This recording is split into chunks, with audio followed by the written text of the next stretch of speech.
This is the end table that was in the living room in Kentucky, and I do like it. It has that southern yellow pine on it, and it's got a pretty nice metal base to it. But to match the coffee table I have in there, I also have one board left.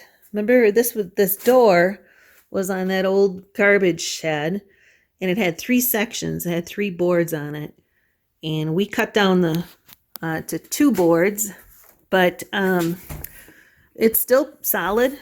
It's that red oak. Definitely needs the cleaning like the other one had. And I measured, and it should be just enough board to cover the top of that end table.